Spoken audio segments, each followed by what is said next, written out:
Hello friends, welcome to your YouTube channel AVH market analysis.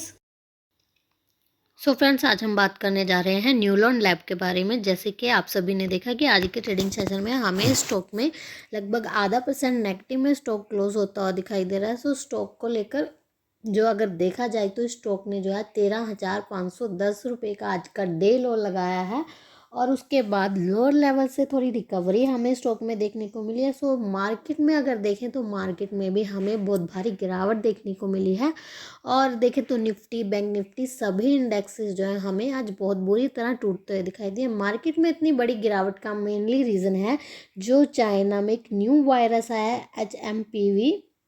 इस virus के कारण ही हमें आज इंडिया की मार्केट ट्रेडिंग सेशन में भी गिरावट आती हुई दिखाई दी, क्योंकि इंडिया में भी इसके 3 केस पाए गए हैं, जो कि 3 केस जो है बच्चों में पाए गए हैं और उसी रीज़न से पैनिक सेलिंग हुई है और पैनिक सेलिंग के कारण ही आज हमें गिरावट देखने को मिली है।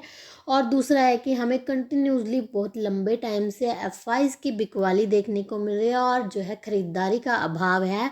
इसी रीज़न से मार्केट टूटते हुए दिखाई दे रहे हैं और चाइना के जो वायरस है इसका इम्पैक्ट भी जो है हमें आज के ट्रेडिंग सेशन में पड़ता हुआ दिखाई दिया। हालांकि अगर वायरस की बात की जाए तो नया वायरस नहीं है, ये 60 साल पुराना है। पहले भी 60 साल पहले ये डिटेक्ट किया जा चुका था और इससे रिलेटेड जो है डॉक्टर्स के पास मेडिसिन भी अवेलेबल है। उतनी पैनिक की बात नहीं है जो हमें कोरोना वायरस में देखने को मिली थी, लेकिन स्टिल फिर भी हमें मार्केट में पैनिक देखने को मिला और स्टॉक जो है टूटते हुए दिखाई दिया। अगर न्यूलॉन स्टॉक के बारे में बात करें तो स्टॉक में हमें कंटिन्यूसली बहुत भारी गिरावट देखने को मिली है। लगभग 18,000 जो है स्टॉक का ऑल टाइम हाई है और वहाँ से बहुत करेक्ट हो चुका है, जो कि के करेक्ट होने का मेनली रीज़न ये था कि एक तो जो है कंपनी के Q2 के नंबर्स में जो है बहुत डाउन आते हुए दिखाई दी थी। ईयर ऑन ईयर देखें तो कंपनी की परफॉर्मेंस बहुत वीक आई थी और उस रीज़न से, और दूसरा ये कि जो मार्केट में हमें गिरावट देखने को मिली उससे भी जो है हमें स्टॉक में भारी गिरावट देखने को मिली है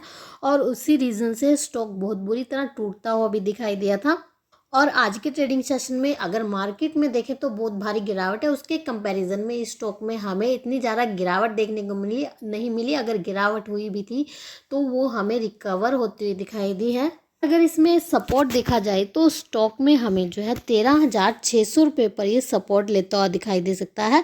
अगर 13,600 रुपये से नीचे स्टॉक चला गया देन फिर हमें इसमें गिरावट आती हुई दिखाई दे सकती है। अगर 13,600 के ऊपर स्टॉक ने क्लोजिंग दे दी देन फिर जो है इस स्टॉक में हमें ये इसी लेवल पर सपोर्ट लेता हुआ दिखाई दे सकता है। और अगर रेजिस्टेंस देखें तो इसमें रेजिस्टेंस जो है हमें 13,860 रुपये पर देखने को मिल सकता है। अगर ये लेवल क्रॉस कर दिया देन हमें स्टॉक में फिर पॉजिटिव मोमेंट बनते हुए दिखाई दे सकते हैं। और जैसे कि वायरस की जो है न्यूज़ फैली हुई है, उस न्यूज़ का जो है जो फार्मा कंपनियां हैं, हॉस्पिटल हैं, हेल्थ केयर लैब्स हैं, इनको हमें इनके स्टॉक्स में इंक्रीजमेंट देखने को मिल सकता है। अगर ये वायरस ज़्यादा फैला देन ज़्यादा पैनिक हुआ मार्केट में देन फिर जो है इन कंपनियों को, इन स्टॉक्स को हमें, इन स्टॉक्स में हमें बढ़ते हुए दिखाई दे सकते हैं और इन स्टॉक्स को फ़ायदा मिलता हुआ दिखाई दे सकता है।